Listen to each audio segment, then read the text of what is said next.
بسم اللہ الرحمن الرحیم الصلاۃ والسلام علیک یا رحمت للعالمین۔ آج انشاءاللہ الرحمن ہم اس جملے کی ترکیب سیکھنے کی سعادت حاصل کریں گے۔ بظاہر ایسا لگ رہا ہے کہ یہ مفردات ہیں، یہ جملہ نہیں، لیکن حقیقت ایسی نہیں بلکہ یہ پورا جملہ ہے۔ دیکھنے والے کو غلطی یہاں پر لگتی ہے کہ وہ علی کو حرف جر سمجھتا ہے، حالانکہ یہاں پر علی بطور حرف جر کے استعمال نہیں ہوا، پہلا والا علی بطور حرف جر کے استعمال نہیں ہوا، بلکہ یہاں پر علی بطور فعل کے استعمال ہوا ہے۔ جس طرح علی بطور حرف جر استعمال ہوتا ہے، اسی طرح علی بطور فعل بھی استعمال ہوتا ہے، اور یہ علی یعلو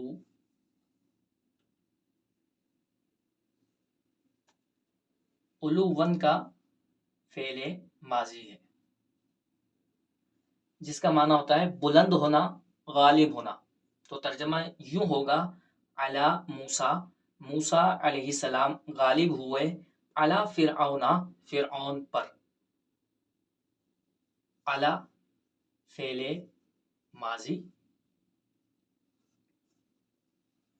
صیغہ واحد مذکر غائب، آگے فاعل آ رہا ہے موسیٰ، اس کا فاعل،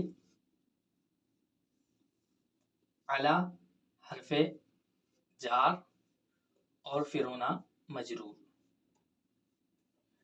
جار اپنے مجرور سے مل کر ظرف لگ ہوا، کیونکہ اس سے پہلے فعل موجود ہے۔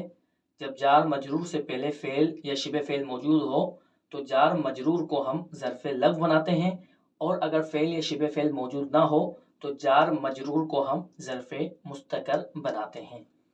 فعل اپنے فاعل اور ظرف لگ سے مل کر جملہ فعلیہ خبریہ ہوا۔